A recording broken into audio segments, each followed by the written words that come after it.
안녕하세요. 최호성 훈련사입니다. 오늘 굉장히 오랜만에 뵙게 됐네요. 제가 최근 사고를 좀 당했어가지고 그 부분에 대해서 좀 치료를 받는 것도 있었고, 그리고 직업적인 강의가 좀 있어가지고 그걸 준비하느라고 신경을 많이 못 썼던 것 같아요. 어느 정도 이제 정리하고 이제 강의 자료 좀 만들어 놓고 시간이 좀 남은 것 같아가지고 다시 영상을 찍게 되었습니다. 이전 시간에는 훈육의 강도 그리고 트라우마에 대해서 조금 말을 해볼까라고 제가 얘기를 했지만, 이번에는 목적성에 대해서 조금 말하면 어떨까 생각이 됩니다. 훈육을 하는 목적성에 대해서 한번 얘기를 해볼 거예요. 이게 조금 더 여러분들한테 도움이 될 거라고 저는 생각을 합니다. 어떤 보호자님들은 이제 때리기도 한다고 말을 합니다. 예를 들어서 저는 훈육을 해야 된다고 계속 말을 하는 훈련사이고, 뭐 입질이 있다던가 아니면 사람을 세게 공격하는 아이라던가 그러면은 어떤 보호자님들 세게 혼내기도 하신대요. 자, 저에게 어필을 해주시는 거죠. 나는 때리지 말라고 하지만 훈육을 하면서 충분히 때리고 있다. 그런데도 문제가 계속 생기고 있다라고 말씀을 해주시는 거예요. 그래서 저는 물어봐요. 보호자님한테 어떻게 훈육을 하시냐고 한번 보여달라고. 대부분 많은 분들은 어떻게 혼내고 계실까요? 주인을 무는 아이들. 훈육하는 걸 직접 보여달라고 하면 톡톡 치기만 합니다. 에이 하지마, 에이 하지마 이러고 있어요. 그런 걸 보고 저는 단순하게 일방적인 폭력을 행사했다고 말을 해드립니다. 보호자님들은 놀라세요. 이렇게도 때리면 안 되는 거였어요? 이것보다 더 살살 때려야 되는 거였어요? 하도 방송에서 때리지 마라 때리지 마라 라고 말을 하니까 살짝 치는 것도 되게 안 된다고 생각을 하시는 분들이 많은데, 다른 이유에서 저는 일방적인 폭력이라고 말합니다. 물론 혼나야 될 때 혼나야 되는 거 맞고, 맞아야 될 때 맞아야 되는 거 맞고, 때릴 거면은 확실하게 때리는 게 맞다고 말을 해드립니다. 제가 훈육을 한다고 말을 해드리고 보호자님들께서 오케이 사인을 주시면은 저는 제가 직접 훈육을 하는 걸 보여드려요. 때린다는 가정하에 저는 어떻게 훈육할까요? 과연 에이 에이 이러고 있을까요? 아니면 더 살살 하고 있을까요? 아니라는 거예요. 저는 더 세게 가버립니다. 놀라세요. 어떤 보호자님들은 눈으로도 욕하고 계세요. 내가 한 거는 일방적인 폭력이래 놓고 너는 더 세게 때리네? 장난해? 이런 눈빛으로 보세요. 저는 거기서 물어봅니다. 보호자님께서 아이를 훈육하실 때 목적성이 있었는지에 대해서 물어봅니다. 몇몇 보호자님들은 목적성이 있었다고도 말씀을 하세요. 자, 과연 이 목적성이 대체 뭐길래 저는 계속 강조를 하고 계속 말을 하고 있을까요? 우리가 훈육을 하는 데 있어서 목적성은 두 가지라고 저는 말을 합니다. 1차적인 목적, 최종 목적. 물론 최종 목적은 행동 규정에 있다는 거예요.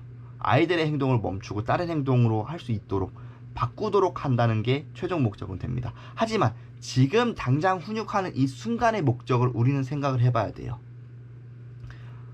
어떤 것일까요, 과연? 저는 1차적인 목적이 진정이라고 말을 해드립니다. 많은 문제 행동들은 흥분 속에서 일어나는 경우가 많아요.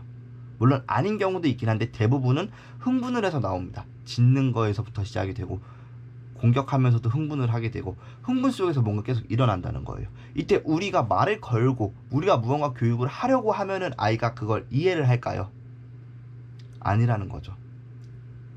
되도록 최대한 소통이 되고 우리가 뭐가 잘못된 건지 알려주기 위해서는 얘네가 차분하게 있어야 된다는 거예요. 최소한 1차적인 목적은 진정을 이끌어낸다는 거고, 많은 보호자님들이 알게 모르게 여기까지는 잘 해내세요. 진정시키면 끝내버립니다. 짖는 거 혼내놓고 조용히 있으면 끝냅니다. 날 무는 거 혼내놓고 무는 걸 놓으면 끝냅니다. 그러니까 문제가 완벽하게 개선이 안 된다고 말을 해드리는 거예요. 자, 우리는 1차적인 목적 진정을 이끌어냈어요. 그러면은 여기서 교육이 끝나는 게 아니라 이제부터 교육이 시작된다고 생각을 해주셔야 됩니다. 피드백이 들어갈 거예요. 왜 혼난 건지에 대해서 말을 해줄 거라는 거죠. 사람도 똑같아요. 사람을 예시로 들어볼게요. 저 같은 경우도 옛날에 게임을 했었거든요. 롤 정말 좋아했었어요. 아주 그냥 매일같이 했었죠. 근데 팀 게임이고 다 같이 단합하고 같이 무언가 해나가는 게임인데 결과가 안 좋으면 어떻게 될까요? 내 탓이야 라고 하는 사람 몇 명이나 있을까요? 그런 내 탓을 안 하니까 남 탓을 하게 돼요. 물론 내가 잘못하고 있어도, 내가 정말 못하고 있어도 남 탓을 하기 시작합니다. 네가 계속 시끄럽게 하니까 내가 지잖아. 나한테 말 좀 시키지 마. 많은 사람들은 결과가 안 좋으면 남 탓을 하게 됩니다. 그에 반해 결과가 좋으면 어떨까요? 내 탓이 됩니다. 기분 좋잖아요. 나 때문에 이겼어, 나 때문에 이겼어, 이런 게 되잖아요. 이런 것 때문에 무조건적인 훈육, 무조건적인 보상 교육은 안 된다고 말을 해드리고, 훈육을 했으면은 이유를 알려줘야 된다고 하는 겁니다. 자, 예시를 들어볼게요. 낯선 사람이 집에 방문을 했는데 아이가 짖고 있어요. 그 속에서 내가 훈육을 했다고 생각을 할게요. 소리를 쳤던, 아니면 뭐 그냥 아이 앞을 막아섰던, 때렸던, 훈육을 했어요. 아이는 왜 혼났다고 생각할까요? 내 탓을 할까요? 내가 짖어서 혼났어 라고 생각할까요? 많은 아이들은 나라고 생각을 안 합니다. 탓할 상황을 찾기 시작해요. 탓할 대상을 찾기 시작해요.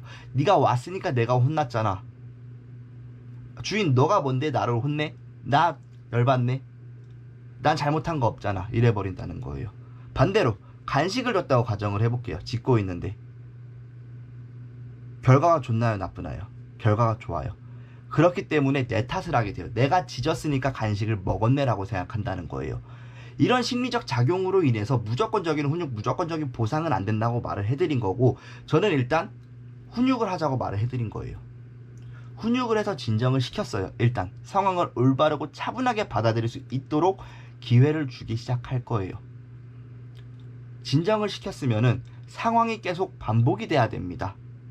그러니까 벨소리가 들렸을 때 짖는다면 벨소리를 계속 들어야 되는 거고, 사람이 들어왔을 때 짖는다면 사람이 계속 들어와야 되는 거고, 산책 중에 사람을 만날 때마다 짖는 아이면 사람을 만나야 된다는 거예요. 그 상황이 계속 반복돼 가지고 아이가 진정하고 그 상황을 받아들일 때까지 기다려줘야 된다는 겁니다. 조금 강하게 훈육하는 이유는 뭐냐면, 너무 패닉 상태가 오는 아이들은 조금 눌러서라도 진정을 찾아줄 필요가 있다는 거죠.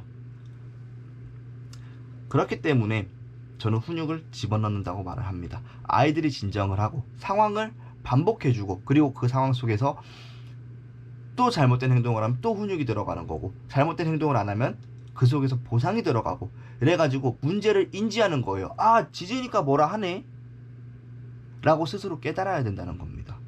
그렇게 해야지만 최종 목적인 행동 규정이 이루어진다는 건데, 이 행동 규정이라는 것도 아이들이 습관화가 얼마나 되어 있는지에 따라서 눌리는 게 시간이 좀 걸려요.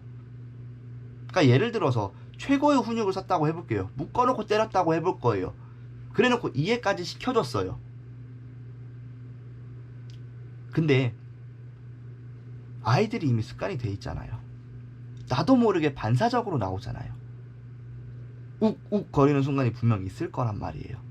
근데 그 속에서도 때리는 분들이 계시다는 거예요. 그게 아니라 어느 정도 진정을 계속 찾게 해달라고 저는 말을 해드립니다. 지금 방금 말한 게 훈육의 강도에 대해서 말을 하는 건데, 다음 시간에 이거에 대해서 조금 더 파고들어 보긴 할 거예요. 자, 그래서 얘기가 조금 샜지만 최종적으로 조금 정리해 드리자면, 우리는 훈육을 분명히 할 거고, 훈육의 목적성에 대해서도 알아야 된다는 겁니다. 이 목적성은 뭐냐면 당장에 진정을 하라는 거예요. 아이가 진정을 찾으면은 그 상황을 계속 반복해줘가지고 진정된 상황 속에서 아이가 받아들일 수 있도록 도움을 주시고, 올바르게 받아들이면 보상을 주셔도 된다는 겁니다. 물론 혼나지 않는 것도 보상의 일부기는 한데, 뭐 간식 같은 걸 주시고 싶다 하시면은 말리지는 않아요. 한두 번씩 조금 주시는 것도 괜찮습니다. 그래서 이런 느낌으로 계속 피드백을 줘가지고 아이들이 이해를 하는 순간에는 천천히 바뀝니다. 습관화가 된 기간이 있기 때문에 단기간 만에 한 번에 바꾸려고 욕심내지 마시고, 훈육의 강도도 조절을 하시면서 조금씩 눌러주는 게 필요하다고 저는 말을 해드려요. 그래서 훈육의 목적성에 대해서 이번에 말을 해봤고요. 이 부분도 조금 중요한 부분만 좀 체크해 주신 다음에, 다음번 이제 훈육의 강도에 대해서 말을 해드리고, 그 다음 트라우마에 대해서도 좀 나중에 기회가 되면 말을 할 생각입니다. 그래서 최대한 빠른 시일 내에 제가 영상을 올릴 수 있도록 노력을 할 거고요. 조금만 기다려주세요. 좋아요와 구독 한 번씩 부탁드리면서 이번 영상도 마치도록 하겠습니다. 감사합니다.